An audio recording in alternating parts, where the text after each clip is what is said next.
she needs to be on a better. She needs to be on a better team.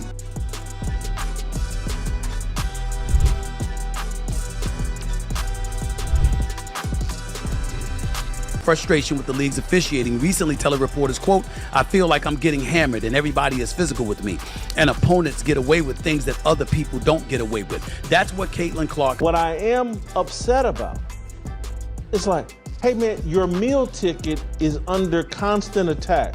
There's been dirty plays all season. Yeah, but she needs to be on a better music team. ESPN is now throwing a tantrum over Caitlin Clark's new contract in Europe, acting like they got any control over her decisions. They don't. Clark's packed her bags and isn't looking back no matter how much they whine, beg, or stomp their feet. Why? Because Clark's got some serious self-respect and common sense, because unlike the geniuses running the WNBA, Clark actually values herself. She's not going to stick around and play punching bag for a league that can't even protect its biggest star. Why should she stay? She struggled with physical defense she's faced at the professional level, and frustration with the league's officiating. Recently tell reporters, quote, "I feel like I'm getting hammered and everybody is physical with me, and opponents get away with things that other people don't get away with." That's what Caitlin Clark said. She's been mauled by players, ignored by reps, and targeted by haters who couldn't handle that she was single-handedly keeping this joke of a league alive. What I am upset about, it's like, hey man, your meal ticket is under constant attack. There's been dirty plays all season. But now that she's decided she's worth more than being the Wimba's beat-up cash cow, everyone's losing their minds. Sorry, ESPN, your golden goose flew the coop, and all you're left with is a big empty nest of missed opportunities. Caitlin Clark just dropped a bombshell on the WNBA. And honestly, it's almost hilarious how ESPN is suddenly pretending to care now that she's ditching them for Europe. Caitlin is done with the circus act that the WNBA has turned into, and she's heading overseas, leaving a trail of broken dreams and shattered egos in her wake. After carrying this entire league on her back all season long, enduring brutal fouls and getting body checked like she was in a hockey rink instead of a basketball court, she's finally decided enough is enough. And guess what? I don't blame her one bit. This kid's on the wrong team. She's got the wrong skill set that handled the physicality of that league, and she's a rookie. See, this isn't just some player making a career move. Remember her final game against the Connecticut Sun, 29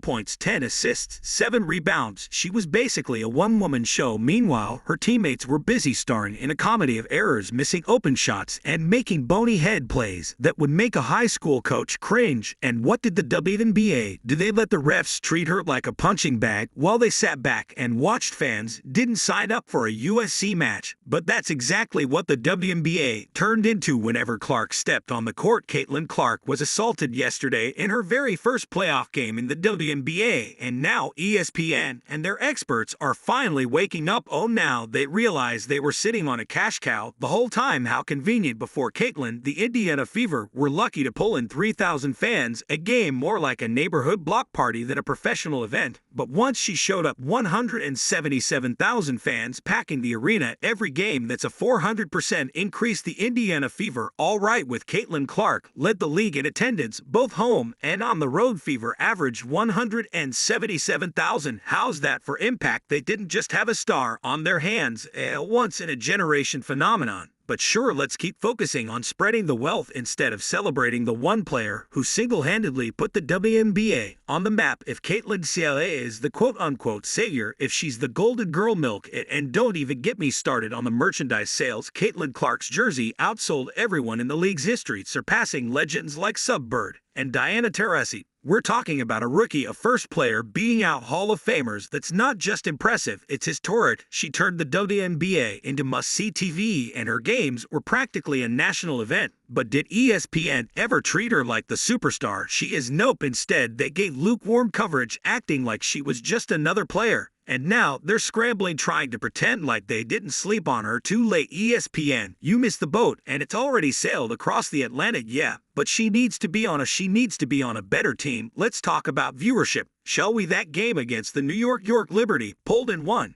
5 million viewers, that's more than some NBA games on TNT. And now that she's gone, what's left? A bunch of empty seats, dusty jerseys, and a bunch of talking heads at ESPN trying to figure out how they managed to screw up the easiest win in sports broadcasting history. Caitlin Clark faced nothing short of a nightmare in the WNBA. And now that she's decided to pack up and head to Europe, it's comical to watch ESPN and everyone else suddenly scramble to pay attention. The truth is finally coming to the light. The same light that is going to be dimming here in about 12 hours when Caitlin Clark is eliminated from the playoffs. The physicality Clark faced in the lead was beyond brutal. Forget about defending. It was like she was stepping into a street fight. Every time she laced up her shoes, she was getting hammered, shoved, elbowed, pretty much every dirty trick in the book. And how did the league respond? By pretending nothing was happening. Imagine being a rising star, the face of a franchise, and the league treats you like a punching bag. It's important that we point this out. One of the things that I brought up this morning in talking about Caitlin Clark is that some of the players, you want to use the word jealousy fine, you want to use the word envy fine. And let's not even start on the officiating. Was there any? Because if you watched any of her games, it looked more like the refs were playing see no evil, hear no evil. While Clark got manhandled on the court, she literally said she felt hammered out there. And what did the WNBA do? Shrug it off like it's just another Tuesday. The infamous eye poke incident should have been a wake-up call for everyone.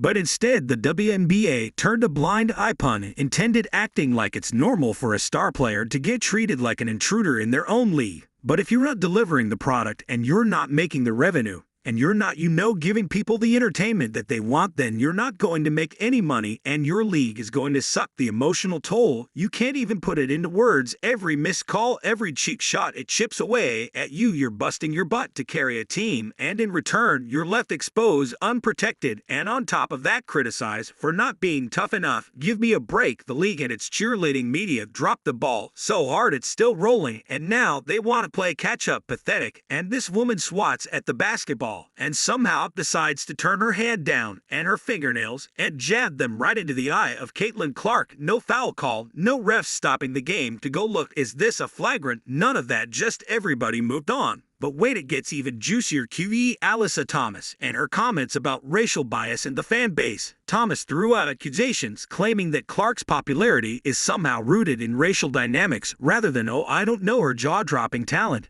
And what did ESPN do? Those guys, they're the racist, when really y'all are the racist. They're the people coming up with excuses to hate Caitlin Clark and the new fan base that she brought. They lapped it up, running with this absurd narrative like it's breaking news. Instead of highlighting her record-breaking games, they framed her success through the lens of race. Seriously, Clark was out there breaking ankles, setting records, and carrying a team on her back. And they want to reduce her success to a racial conversation. Honestly, it's been a lot of nonsense. I think in my 11-year career, I've never experienced the racial comments from the Indian Fever fan base. We had her face on a serious matter that happened in this world, and it's unacceptable, honestly. And there's no place for it. And then, because they clearly can't rid a room, they lean into it, trying to stir the pot further. Clark's response: she stood her ground, insisting that her success is a result of hard work and grit, not some cheap racial narrative. But the fact that she even had to do that shows just how twisted the media's coverage has been. She's got 14,000 followers, and it's really easy to IGN, and most people don't know who she is in the sports world. The only reason why people even know who she is because of Caitlin Clark, and she still only got 14,000 followers on Twitter. She doesn't have much of a brand. They could have spotlighted her as the next big thing, because, spoiler alert, she is, but instead, they played up a narrative that does nothing but tarnish her image and drag everyone down. It's disgraceful. Really, meanwhile, what does this do for public perception? It's creating a toxic atmosphere that Clark doesn't deserve to be in. She's put in the work, and now she has to deal with these sideshow controversies instead of getting the recognition she's earned. She's the golden goose. The league needs to wake up and realize this kind of mess